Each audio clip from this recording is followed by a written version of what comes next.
and welcome to the third lecture of our friction discussion. In this lecture, we will have a very important discussion that is called pulling versus pushing. Pulling versus pushing के बारे में चर्चा करेंगे हम लोग और इस lecture में दो तीन कंक्लूजन ड्रॉ करेंगे. The first part of this lecture will be important for your school examination. The second part will be important for our competitive examination.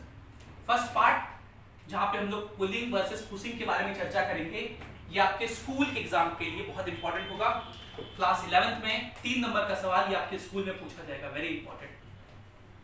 ये पूछा जाता है, बताइए पुलिंग वर्सेस पुशिंग में why pulling is better than pushing. Pulling pushing से better क्यों होता है, इस बात को एक्सप्लेन करने कहा जाएगा. तो आप इसको कैसे एक्सप्लेन करेंगे वो आज हम लोग चर्चा करेंगे. इसका दूसरा पार्ट जो लेक्चर है वहां पे हम लोग कुछ इंपॉर्टेंट कॉन्सेप्ट्स के बारे में चर्चा करेंगे जो इसी का कंक्लूजन होगा. सबसे पहले हम लोग समझते हैं पुलिंग और पुशिंग में क्या फर्क समझते हो. पुल मतलब खींचना, पुश मतलब धक्का देना. सो हम लोग पुलिंग और पुशिंग जो चर्चा कर रहे हैं वो किसी एंगल पे चर्चा कर रहे हैं. मान लीजिए एक बॉडी है, उसको किसी एंगल पे पुश कर रहे हैं या किसी एंगल पे पुल कर रहे हैं, ये चर्चा कर रहे हैं. तो पहले मान लो हम लोग चर्चा करते हैं पुलिंग पे. पहले हम लोग चर्चा करते हैं पुलिंग. तो ये एक हॉरिजॉन्टल सरफेस है और इसके ऊपर एक ब्लॉक रखे हैं और इसको पुल कर रहे हैं किसी एंगल पे, F फोर्स से थीटा एंगल पे. अगर आपसे कहा जाए find F to just move the block, to just move the block, ये वर्ड इंपॉर्टेंट है. To just move.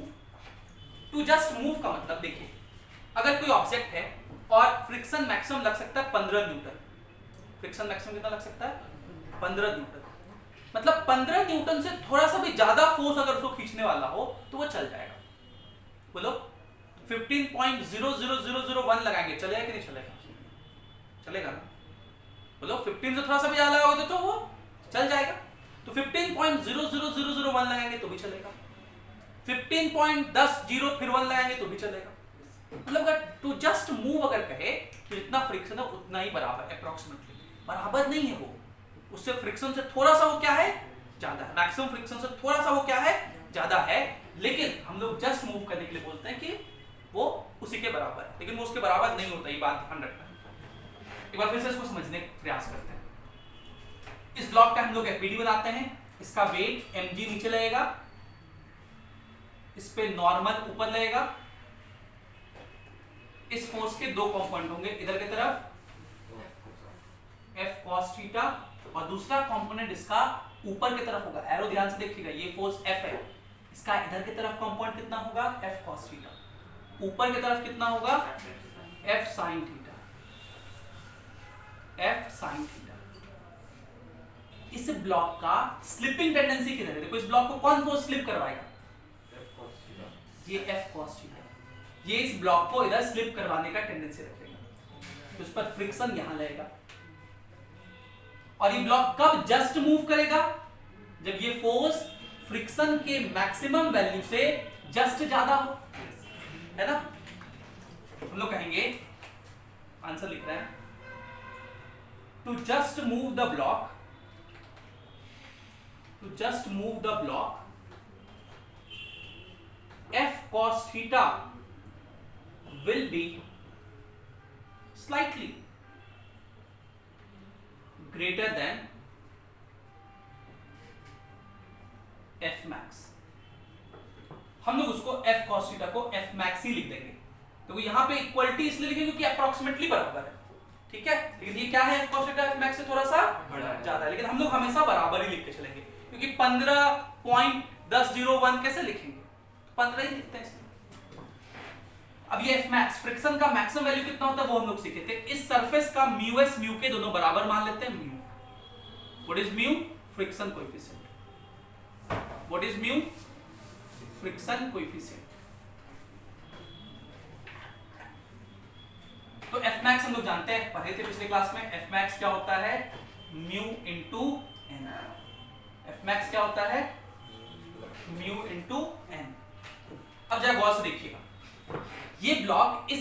डायरेक्शन में मोशन नहीं कर रहा है, मतलब इस डायरेक्शन में फोर्सेस बैलेंस रहेंगे, जितना फोर्स ऊपर उतना ही फोर्स ऊपर की तरफ। कितना फोर्स है n plus F sine theta is equals to नीचे की तरफ कितना फोर्स है mg, तो यहां से हम लोग n निकाल देंगे mg minus F sine theta. So look at this point, ऐसा जरूरी नहीं कि नॉर्मल हमेशा mg होगा, ये फोर्स के हिसाब से भी नॉर्मल चेंज कर सकता है, और नॉर्मल जिस हिसाब से चेंज करेगा उसी हिसाब से फ्रिक्शन का मैक्सिमम वैल्यू भी चेंज करेगा। तो एफ मैक्स कितना लिखेंगे म्यू इनटू n, और n का वैल्यू कितना है mg माइनस f, ठीक है। और to just move the block f cos theta should be equal to f max, तो क्या लिखेंगे f cos theta is equals to f max कितना है mu into mg minus f sin theta, ठीक है। तो यहां से हम लोग लिखेंगे, ये देखिए हो गया f cos theta is equals to mu mg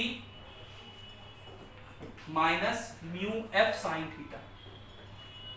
ये minus mu F sine theta को उधर भेज दीजिए और f कॉमन ले लीजिए, तो cos theta plus mu sine theta is equals to mu mg। इसको डिवाइड कर देंगे तो f का वैल्यू आ जाएगा, f कितना हो जाएगा म्यू mg अपॉन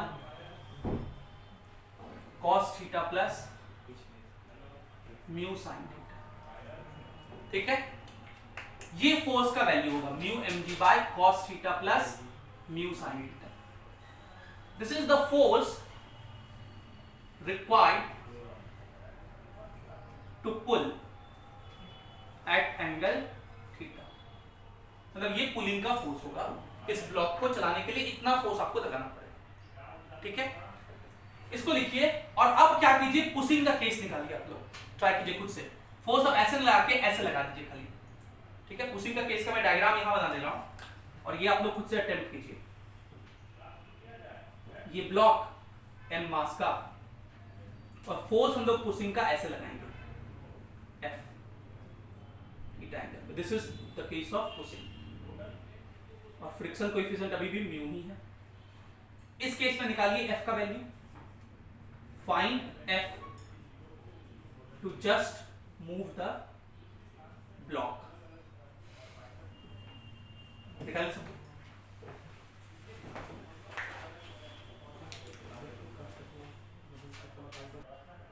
चलिए आगे चलते हैं, पुशिंग का केस निकालते हैं। इस डायग्राम को मैं वापस से यहां बनाता हूं। तो ये फ्लोर हो गया, इस फ्लोर पे ये ब्लॉक रखा हुआ है, इसका मास है m, इस सरफेस का फ्रिक्शन कोएफिशिएंट है म्यू, और इस बार हम लोग इस तरह से फोर्स लगा रहे हैं, इसको पुश कर रहे हैं F से। सो this is the case of pushing, धक्का देना। पुशिंग मतलब होता है धक्का देना, ये ब्लॉक है, इस तरह से हम लोग धक्का दे रहे हैं उसको, और ये एंगल गिवन है थीटा एंगल, ठीक है। वही फिर से F निकाला है ताकि जस्ट मूव कर सके, तो उसका वेट mg नीचे लगेगा, नॉर्मल ऊपर लगेगा, इस F के दो कंपोनेंट होंगे, इधर की तरफ F cos थीटा और F का दूसरा कंपोनेंट ऐसे। एरो ध्यान से देखिएगा, देखिए एरो इस ब्लॉक पर लग रहा था तो सारे फोर्स कंपोनेंट ब्लॉक पे ही आए, देखिए कंपोनेंट ध्यान से फिर समझिए, ये जो F है इसके दो कंपोनेंट होंगे, इसको ऐसे करेंगे, देखो एरो ऐसे ही रहेगा, F cos थीटा, दूसरा ऐसे F sin थीटा, ठीक है।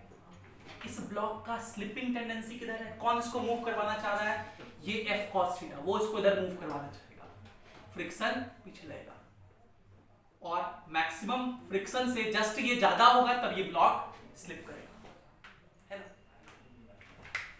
तो निकालिए, अब इस डायरेक्शन में कोई भी मोशन नहीं हो रहा है, जितना फोर्स ऊपर के तरफ उतना ही फोर्स नीचे, ऊपर के तरफ कितना फोर्स है n, ये ऊपर की तरफ नहीं, ये नीचे की तरफ है फोर्स, ध्यान से देखिए एरो, ऊपर की तरफ फोर्स है n इज इक्वल्स टू नीचे की तरफ F sin theta plus mg। Now look at this expression very carefully. What happens in case of pushing is the value of normal is greater than mg. Normal की value mg से ज्यादा हो जाती, कितनी है mg plus f sin theta, मतलब जब आप पुश करते हैं तो ये जो अप्लाइड फोर्स है इसका एक कंपोनेंट नॉर्मल के वैल्यू को बढ़ा देता है। नॉर्मल बढ़ गया तो एफ मैक्स भी क्या हो जाएगा, बढ़ जाएगा, क्योंकि एफ मैक्स किस पे डिपेंड करता है, एफ मैक्स कितना होता है बताओ, म्यू इंटू एन। तो म्यू इंटू एन कितना हो गया, F sine theta plus M G. तो mu F sine theta plus mu M G. जबकि पुलिंग के केस में क्या होता था, एक जो कंपोनेंट होता था एफ साइन थीटा वो ऊपर लगता था, जिसकी वजह से नॉर्मल होता था M G minus F sine theta. So in case of pulling one of the component of the applied force decreases the value of normal, and since normal has been decreased, the maximum value of friction also decreases, है ना। so pushing और pulling में समझ में आया क्या difference है। Pulling के केस में जो फोर्स है उसका एक कंपोनेंट नॉर्मल को घटा देता है, इसलिए फ्रिक्शन भी घट जाता है, इसलिए देखिएगा फोर्स उसमें कम आता है। पुशिंग में फोर्स का एक कंपोनेंट नॉर्मल को बढ़ा देता है, इसलिए फ्रिक्शन भी बढ़ जाता है, इसलिए आप देखोगे इस फोर्स का वैल्यू ज्यादा है। सो लिख रहे हैं फिर to just move the block, to just move the block F क्या, एफ कॉस थीटा, जस्ट बराबर होना चाहिए तो बराबर ही लिख देते हैं, इसको इधर भेज दीजिए, F common cos theta minus mu sine theta is equals to mu M G. तो f क्या हो जाएगा, mu M G upon cos theta minus mu sine theta. So this is the force in case of pushing, this is the force in case of pushing. अब इन दोनों expression को गौर से देखिए, इन दोनों एक्सप्रेशन को गौर से देखिए। सो यू विल फाइंड कि न्यूमरेटर दोनों का सेम है, म्यू एम जी यहां भी म्यू एम जी, इसका डिनोमिनेटर है cos theta minus mu sine theta, छोटा है, cos थीटा अगर कुछ वैल्यू होगा उसमें से म्यू साइन थीटा माइनस कर देंगे, और यहां क्या लिखा हुआ है cos थीटा प्लस, मतलब ये डिनोमिनेटर इससे क्या है, ज्यादा है। अब जिसका डिनोमिनेटर ज्यादा होता है वो क्वांटिटी क्या होता है, छोटा होता है। So this means f in case of pulling ये वाला is less than f in case of pushing. Hence ये फाइनल मान लो हम लोग का कंक्लूजन हो गया कि पुलिंग के केस में कम फोर्स लगाना पड़ता है, पुशिंग में ज्यादा लगाना पड़ता है। Therefore pulling is better than pushing. Pulling क्या है, बेटर देन पुशिंग। तो कल कोई सवाल आएगा 3 मार्क्स का तो कर दोगे, explain why pulling is better than pushing, कर दीजिएगा एक्सप्लेन, वेरी इजी। ओके, इसको लिखिए फिर कुछ और बातें करते हैं हम लोग।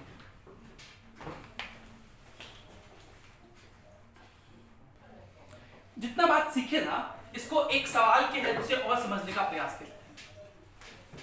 ये भाई एक सरफेस है और इसके ऊपर एक ब्लॉक रखती है, इस ब्लॉक का मास है 10 kg और ये म्यू है 0.5 और इस पर एक फोर्स लगा रहे हैं F, यहां से 37 डिग्री एंगल पे, ठीक है। आपसे पूछ रहे हैं find F to just move the block, to just move the block. बिल्कुल वैसे ही सॉल्व करेंगे जैसे अभी पुलिंग का केस है डिस्कस किए थे, बिल्कुल वैसे ही सॉल्व करेंगे। ये जो F है इसके 2 कंपाउंड लिखिए, इधर की तरफ कंपाउंड कितना हो जाएगा बोलो, F का इधर की तरफ कंपाउंड कितना हो जाएगा अंजिला, F cos 37, cos 37 कितना होता है 4/5, मानेंगे 4/5, cos 37 कितना होता है 4/5। F का दूसरा कंपाउंड ऊपर की तरफ देखो से ये 3/5 है, इसका वेट 100 न्यूटन नीचे लगेगा, नॉर्मल इस पर ऊपर लगेगा। इस ब्लॉक का स्लिपिंग टेंडेंसी ये है, ये फोर्स इसको मूव करना चाह रहा है, तो फ्रिक्शन का मैक्सिमम यूज होता है, ठीक है। 10 kg का वेट 100 न्यूटन, इस डायरेक्शन में कोई भी मोशन नहीं हो रहा है, जितना फोर्स ऊपर उतना ही फोर्स नीचे। ऊपर की तरफ फोर्स कितना है n plus is equals to नीचे की तरफ कितना है 100, तो n का वैल्यू क्या हो गया 100 माइनस 3/5f। ठीक है, इस ब्लॉक को जस्ट मूव कराने के लिए ये फोर्स इससे जस्ट ज्यादा होना चाहिए, लेकिन हम लोग बराबर लिखते हैं। क्यों लिखते हैं? क्योंकि जस्ट ज्यादा कुछ पता नहीं होता कितना ज्यादा है, थोड़ा सा। So to just move the block, to just move the block 4/f is equals to f max, और f max कितना होता है mu into n।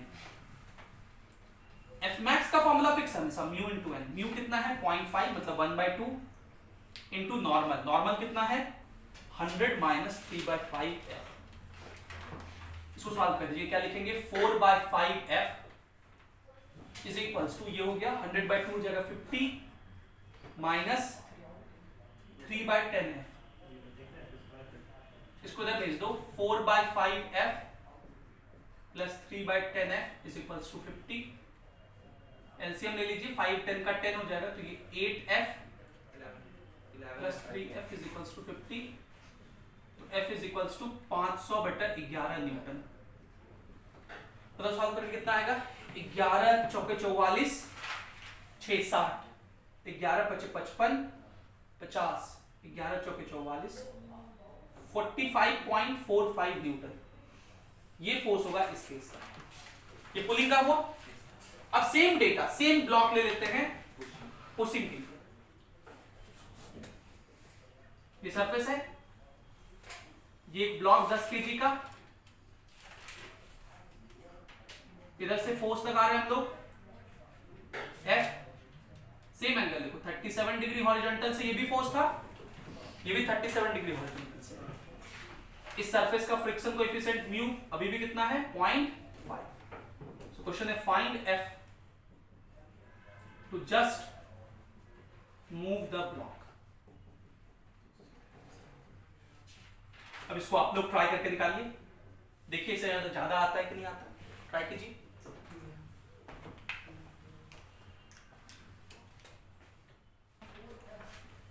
चलिए, तो ये आप लोग निकाल लिए होंगे, ये f का दो कंपाउंड इधर की तरफ f cos 37 होता है 4/5f, नीचे की तरफ एक और कंपाउंड होगा 3/5f। नॉर्मल ऊपर, इसका वेट 100 न्यूटन नीचे, इसको मूव करवाने वाला फोर्स ये है 4/5f, फ्रिक्शन इधर लगेगा f max। ध्यान देना, फ्रिक्शन हमेशा f max नहीं लगता है। ये f max हम बार बार क्यों लिख रहे हैं? क्योंकि ये ब्लॉक जस्ट स्लाइड कर रहा है, जस्ट स्लाइड करता है तो काइनेटिक फ्रिक्शन लगता है म्यू के इनटू एन के बराबर। स्लाइड कर जाता है तो कौन सा फ्रिक्शन लगता है? काइनेटिक फ्रिक्शन म्यू के इनटू एन। यहां पर म्यू एस म्यू के सेम है तो इसलिए म्यू इनटू एन लिख रहा है। लेकिन स्लाइड कर रहा है तब, स्लाइड नहीं करता तब स्टैटिक फ्रिक्शन लगता है और उसका वैल्यू अप्लाइड फोर्स के बराबर। ध्यान देना इस बात को। तो एफ मैक्स कितना है म्यू इनटू एन। फिर से इस रिएक्शन में ऊपर की तरफ जितना फोर्स नीचे उतना ही फोर्स। ऊपर की तरफ फोर्स कितना है एन, नीचे कितना है 100 प्लस 3/5f, 100 प्लस 3/5f। जितना फोर्स ऊपर उतना ही फोर्स नीचे। ये हो गया। फिर लिखेंगे to just move the block, to just move the block, to just move the block, just इस ब्लॉक को मूव करवाने के लिए 4/5f जो होना चाहिए ये वाला फोर्स, वो जस्ट ज्यादा होना चाहिए म्यू इंटू एन से। लेकिन हम लोग क्या लिखते हैं बराबर, और म्यू कितना है 1/2, तो हो जाएगा 4/5f is equals to 50 plus 3/10f। इसको इधर भेज दीजिए, 4/5f minus 3/10f is equals to 50। LCM ले लेंगे तो 10, 8 minus 3 5f is equals to 50, तो f is equals to 100 newton. So obviously you can see this force is greater than the force in case of pulling. ये force ज्यादा है pulling वाले से। एक बात और, कुछ लोग कहते हैं कि सर डायरेक्ट जो फॉर्मूला पिछले केस में पढ़े आप तो ड्राइव करके बता दी, राइट पुट करके नहीं निकालना है, निकाल सकते हैं। अगर आपको याद है वो फॉर्मूला तो आप यूज करके निकाल दीजिए। ठीक है, एक मैं बहुत इंपॉर्टेंट क्वेश्चन और करवाने जा रहा हूं। This question is very important for your competitive exam preparation. Also friction में थ्योरी इतना ही है। अब हम लोग अगले क्लास से HCV के और पैकेज के सवाल करेंगे फ्रिक्शंस के ऊपर, ठीक है। वेरी इंपॉर्टेंट, समझिए इस बात को, इस क्वेश्चन को। ये क्वेश्चन का लैंग्वेज ध्यान समझिएगा।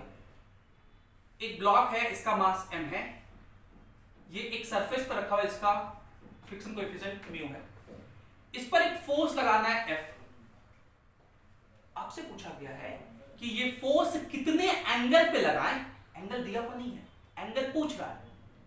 बताइए ये फोर्स कितने एंगल पे लगाएं, थीटा की वैल्यू क्या हो, so that this force is minimum force to pull this object. Find theta and F minimum force to just pull the object, to just pull the block. इस block को just pull करने के लिए कितने angle पे force लगाएं ताकि एकदम मिनिमम फोर्स में ये ब्लॉक चल जाए। पहले तो हम लोग थीटा दे देते थे कितने एंगल पे फोर्स लगा दिए, कितना फोर्स लगाना पड़ेगा। अब कह रहे कि वह एंगल ढूंढिए जब जो फोर्स लगाना पड़े वो सबसे मिनिमम हो, और वो मिनिमम फोर्स कितना होगा ये भी बताना है। वेरी इंपॉर्टेंट क्वेश्चन, अच्छे से समझिए। मान लेते हैं वो एंगल थीटा होगा, और ये थीटा कितना होगा ये तो अभी इतना बार निकाल लिए। एफ का दो कंपोनेंट, एफ कॉस थीटा इधर, एफ साइन थीटा इधर, ये पूरा करके निकालिए। पुलिंग का ही केस है, तो एफ कितना आ जाएगा, mu mg upon cos theta plus mu sin theta. अभी जस्ट डिराइव किए थे इसको, है ना, पुलिंग का केस था। लेकिन ये थीटा अभी दिया हुआ नहीं, ये थीटा तो मुझे निकालना है, और कंडीशन क्या है कि ये f क्या हो, minimum. So for this f to be minimum, देखिए ये टर्म तो फ्रैक्शन है, ये टर्म तो कांस्टेंट है, mu is a given constant, ठीक है। इस फ्रिक्शन कोएफिशिएंट को म्यू कहते हैं, mg कांस्टेंट है, ये सब कांस्टेंट है, इसमें कोई चेंज नहीं हो सकता। What matters is this number. ये नंबर जब मैक्सिमम होगा, ये नंबर जब मैक्सिमम होगा, सबसे ज्यादा होगा, तो ये फ्रिक्शन मिनिमम होगा। अब ये मैक्सिमम कितना और कब होगा, तो आगे से याद रखना है कि अगर आपको a cos theta plus b sin theta है एक्सप्रेशन, तो इसका मैक्सिमम वैल्यू, ये मैथ्स में पढ़ाया जाता है, अभी आप याद रखिएगा सब लोग, फिजिक्स में तो याद रखना है इसको। जो लोग इंजीनियरिंग के हैं वो तो मैथ्स में पढ़ेंगे, जो लोग नीट वाले हैं वो तो याद रखिए। इसका maximum value under root a square plus b square होता है, और ये कब होता है, at tan theta. tan theta क्या होता है, sin बाय cos, तो sin कोएफिशिएंट कितना है, b बार a, sin बाय cos, इसलिए sin coefficient by cos coefficient. निकाल भी सकते हैं इसको, डिफरेंशिएट वगैरह करके निकाल भी सकते हैं। हमारे लिए ये बात आपको याद रखना है कि जब भी ये टर्म होगा तो इस टर्म का मैक्सिमम वैल्यू ये होता है, और इस कंडीशन में होता है। बताइए cos theta plus mu sin theta, इसी से रिलेट कर लीजिए। cos का कोएफिशिएंट यहां a है, यहां 1 है, sin कोएफिशिएंट यहां b है, यहां म्यू है, तो इसका मैक्सिमम वैल्यू कितना होगा, इसका मैक्सिमम वैल्यू होगा अंडर रूट a स्क्वायर, मतलब 1 प्लस म्यू स्क्वायर, ये इसका मैक्सिमम वैल्यू होगा। बताइए f मिनिमम कितना हो जाएगा, mu mg by under root 1 plus mu square. ये मिनिमम फोर्स लगाना पड़ेगा, ये मिनिमम फोर्स लगाना पड़ेगा, ये हम लोग का आंसर हो गया। और कितने एंगल पे लगाना पड़ेगा वो निकाल सकते हैं हम लोग, कितने एंगल पे लगाना पड़ेगा, तो ये फॉर्मूला है tan theta is equals to sine का कोएफिशिएंट बाय cos का कोएफिशिएंट। साइन कोएफिशिएंट है म्यू, ये 1, theta is equals to tan inverse mu. Beauty of the situation, पिछले 3 क्लास से हम लोग को यही मिल रहा है। एंगल ऑफ फ्रिक्शन का भी फॉर्मूला यही होता है, रिपोज का भी, और कितने मिनिमम एंगल, सॉरी कितने एंगल पे फोर्स लगाए ताकि मिनिमम फोर्स लगाना पड़े पुल करने के लिए।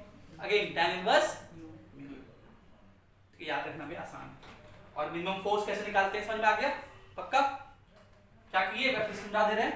फोर्स लिखे हम लोग, और कहे कि डिनोमिनेटर जब मैक्सिमम होगा तब ये मिनिमम होगा फोर्स। ये मिनिमम कब होगा, जब ये डिनोमिनेटर मैक्सिमम हो, और इसका मैक्सिमम वैल्यू कितना होता है ये आपको फॉर्मूला याद रखना है। a cos theta plus b sin theta का maximum value under root a square plus b square होता है, तो अंडर रूट cos का कोएफिशिएंट 1 प्लस म्यू स्क्वायर। ये मिनिमम फोर्स का आंसर हो जाएगा। इसको लिखिए, एक क्वेश्चन हम लोग और करेंगे।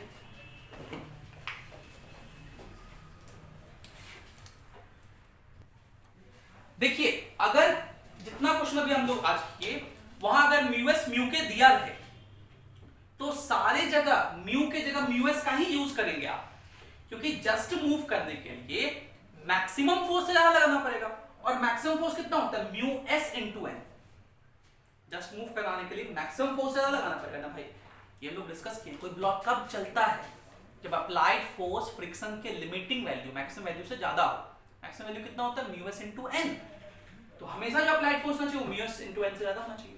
तो सब जगह म्यू एस ही आएगा, यहाँ भी म्यू एस ही होगा सब जगह, अगर म्यू एस म्यू के अलग अलग दिया हो तो, हालांकि दिया नहीं रहेगा लेकिन फिर भी अगर वो शंका हो तो आप सब जगह म्यू एस ही समझिएगा, ठीक है।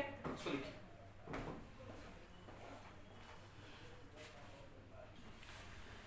एक सवाल हम लोग और करते हैं इसमें। एक इंक्लाइंड प्लेन है और इस इंक्लाइंड प्लेन का इंक्लिनेशन थीटा है, इसके ऊपर एक ब्लॉक रखा हुआ है, इस ब्लॉक का मास m है और इस सरफेस का फ्रिक्शन कोएफिशिएंट म्यू, ठीक है। और इधर से एक फोर्स लगाया जा रहा है F। अब क्वेश्चन पढ़िएगा, दो क्वेश्चन इसमें। पहला है find minimum F to just prevent the block from sliding down। और दूसरा सवाल है find minimum F to just move the block up the incline,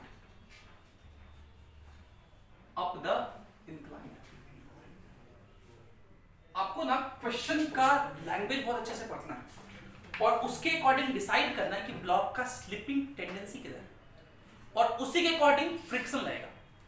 friction जो होता है वो स्लिपिंग टेंडेंसी के अपोजिट लगता है, याद रखिएगा, फ्रिक्शन स्लिपिंग टेंडेंसी के अपोजिट लगता है। बहुत लोग याद कर लेते हैं कि फ्रिक्शन अप्लाइड फोर्स के अपोजिट लगता है, सर फ्रिक्शन इधर है, सॉरी फोर्स इधर है, फ्रिक्शन इधर लगेगा, ऐसा जरूरी नहीं है।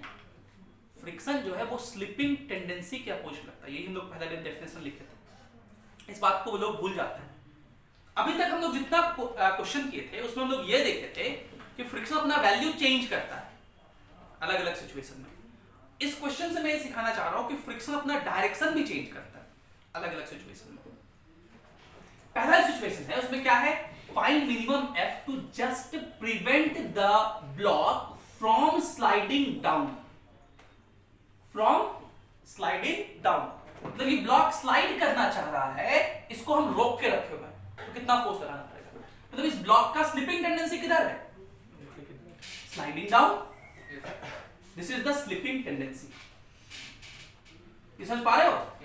ये ब्लॉक क्या करना चाह रहा है, स्लिपिंग टेंडेंसी, इसका स्लाइडिंग डाउन है स्लिपिंग टेंडेंसी, तो फ्रिक्शन किधर जाएगा, ऊपर की तरफ। तो इस ब्लॉक पे एफपीडी बनाएंगे तो mg के दो कंपोनेंट, इधर की तरफ mg cos थीटा, इधर mg sin थीटा, और फ्रिक्शन इधर लगेगा, ठीक है। क्यों फ्रिक्शन इधर लगेगा ये समझ में आया? कैसे पता चला? इस ब्लॉक का स्लिपिंग टेंडेंसी किधर है, ऊपर। स्लिपिंग टेंडेंसी, फोर्स नहीं, स्लिपिंग टेंडेंसी। देखो यहां से बस लेगा, to just prevent the block from sliding down, इस ब्लॉक का स्लिपिंग टेंडेंसी डाउन है, स्लाइडिंग डाउन ये चाह रहा है, ये ब्लॉक नीचे स्लाइड करना चाह रहा है, अपन रोक के रखे हुए। ब्लॉक का स्लिपिंग टेंडेंसी नीचे है तो फ्रिक्शन किधर लगेगा, अब कितना लगेगा नहीं पता, इसलिए मैंने एफ लिख दिया, नॉर्मल ऊपर। इस डायरेक्शन में कोई मोशन नहीं होगा, तो n का वैल्यू mg cos थीटा होगा, मैक्सिमम फ्रिक्शन कितना होगा, म्यू इंटू n, मतलब म्यू mg cos थीटा। इस डायरेक्शन में कोई मोशन नहीं हो रहा, ब्लॉक रुका हुआ, प्रिवेंट कर लिए स्लाइडिंग डाउन से, जितना फोर्स इधर उतना ही फोर्स इधर। इधर कितना फोर्स है, capital F plus small f is equals to mg sin theta. तो कैपिटल F कितना होगा, mg sin theta minus f। अब गौर से देखिए, ये वैल्यू फिक्स है, मुझे ये मिनिमम फोर्स चाहिए। ये मिनिमम कब होगा, जब ये फ्रिक्शन मैक्सिमम में निगेटिव हो जाए, माइनस हो जाए। भाई मान लो ये टर्म 100 है, अगर मान लो फ्रिक्शन है मैक्सिमम 50, लेकिन ये तो फ्रिक्शन का मैक्सिमम नहीं, जो 10 है, तो 100 माइनस 10 90 होगा, लेकिन मुझे ये मिनिमम चाहिए, तो ये तो 100 है माइनस, ये जब मैक्सिमम अपना वैल्यू लेगा तो मैक्सिमम टर्म माइनस होगा, मतलब अगर 50 पूरा का पूरा ले ले तो माइनस होके 50 मिनिमम फोर्स आएगा कि नहीं आएगा, समझ पा रहे हो? मतलब ये फोर्स मिनिमम कब कितना होगा, mg sin theta minus F max. और इस बात है जब मैक्सिमम चीज सब्ट्रैक्ट होता है कोई चीज छोटा आता है, मिनिमम आता है। आगे से मैं एक ट्रिक बता रहा हूं, जब भी मैक्सिमम मिनिमम कोई चीज पूछे ना फ्रिक्शन के क्वेश्चन में, तो आप हमेशा समझिएगा कि फ्रिक्शन मैक्सिमम रहेगा। क्या बोले? जब भी मैक्सिमम मिनिमम कोई भी चीज पूछे फ्रिक्शन के सवाल में, तो फ्रिक्शन हमेशा मैक्सिमम ही रहेगा। ये शॉर्टकट ट्रिक याद रखिए। बाकी क्यों लगेगा वो तो हमने समझा दिया आपको। तो ये एफ मिनिमम कितना हो जाएगा, mg sin theta minus F max, जो कि कितना है म्यू mg cos थीटा। तो ये एफ मिनिमम कितना हो जाएगा, mg common sin theta minus mu cos theta. आगे से इस डेटा को याद रखना है, ये फॉर्मूला आगे से याद रखना है, वेरी इंपॉर्टेंट। अभी ये फॉर्मूला याद रखोगे क्योंकि इस पे डायरेक्ट सवाल बनते हैं। This is called minimum force required to prevent a block from sliding down. ठीक है, minimum force required to prevent a block from sliding down, इसको याद रखते हैं, रिमेंबर। सिमिलरली सेकंड में केस में क्या है, कितना मिनिमम फोर्स लगाए to just move the block up the incline. आपको क्या करना है, ब्लॉक को अप द इंक्लाइन मूव करवाना है, मतलब ब्लॉक अब किधर जाएगा, अप द इंक्लाइन। अब ब्लॉक का स्लिपिंग टेंडेंसी किधर होगा, अप द इंक्लाइन, तो फ्रिक्शन किधर लेगा, डाउन। लैंग्वेज बढ़िया समझना है। अब ये ब्लॉक किधर जाना चाहेगा, अप द इंक्लाइन, फ्रिक्शन पीछे, फोर्स अभी भी सेम ही डायरेक्शन में लग रहा है, जो हम अप्लाइड फोर्स लगा रहे हैं वो अभी भी सेम ही डायरेक्शन में लग रहा है। mg नीचे दो कंपोनेंट उसका, इधर की तरफ mg cos थीटा, इधर की तरफ mg sin थीटा, इधर की तरफ नॉर्मल, ये फ्रिक्शन कोएफिशिएंट म्यू। इस डायरेक्शन में कोई मोशन नहीं है तो n का वैल्यू mg cos थीटा, इधर जस्ट मूव कराने के लिए बराबर होना चाहिए, तो ये हो गया f, इधर की तरफ हो गया f, और नीचे कितना हो गया mg sin theta plus f। और जब मूव करवाएंगे, जस्ट मूव करवाएंगे, तब फ्रिक्शन क्या लगता है, मैक्सिमम। जस्ट मूव करवाएंगे तो फ्रिक्शन मैक्सिमम लगेगा, वो कितना होता है mu into N. Friction maximum कितना होता है म्यू इंटू एन, तो म्यू इंटू कॉस थीटा, क्योंकि mg कॉमन ले लिए। ये मिनिमम फोर्स है जस्ट मूव करवाने के लिए। अच्छा, यहां एक कंफ्यूजन होता है कि सर ये तो मिनिमम तब होगा जब ये मिनिमम रहेगा। नहीं, यहां पे हम लोग ऊपर मूव करवा रहे हैं, तो ऊपर मूव करवाने के लिए मिनिमम फोर्स कितना होना चाहिए, इतना ताकि वो फ्रिक्शन को ओवरकम कर लेना। समझिए, कोई एक ब्लॉक है वो किसी सरफेस पे रखा हुआ है, और अगर हम पूछे कि उसको चलाना है तो मिनिमम फोर्स कितना चाहिए, तो फ्रिक्शन के मैक्सिमम से ज्यादा ना, इसलिए फ्रिक्शन मैक्सिमम है ना, ये समझना है। ये भी याद रखना है, what is this F, this is minimum force to move the block up the incline. अपने पैकेज में ना एक सवाल इसमें दोनों चीज को मिला दिया है, पहले इसको लिखो फिर उस सवाल को मिला के बताएंगे। पहले इसको लिखो,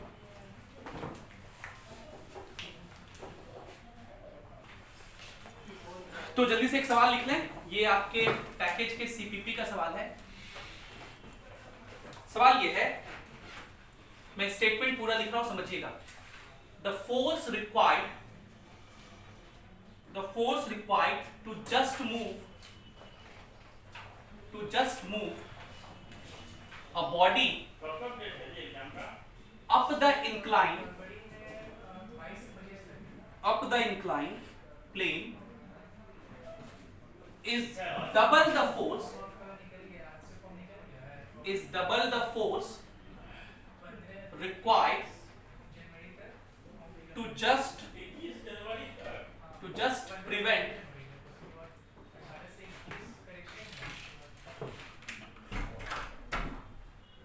prevent the block from sliding down.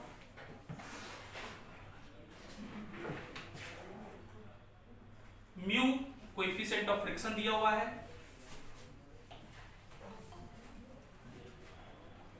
आपसे पूछा बताइए थीटा कितना होगा। तो यह समझिए इस सवाल को, क्या कह रहा है, the force required to just move a body up the incline, वह फोर्स जो किसी बॉडी को जस्ट इंक्लाइन से ऊपर मूव करने के लिए जरूरत होता है, वो फोर्स देखिए ये होता है, ये ना minimum force to move the block up the incline, ये है।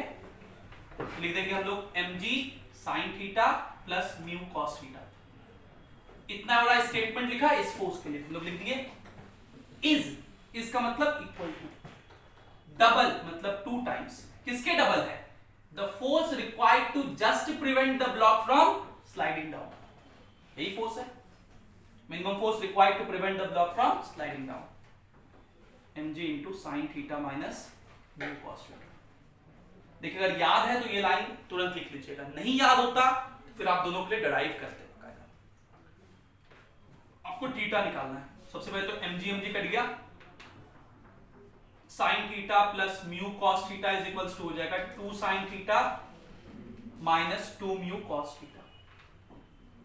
इसको इधर भेज दिए तो 3 mu cos theta is equals to sine theta, so 3 mu is equals to tan theta, so theta is equals to tan inverse 3। ये हम लोग का answer, clear? So this will be all from my side for today's lecture. Thank you for being with us. Have a great day.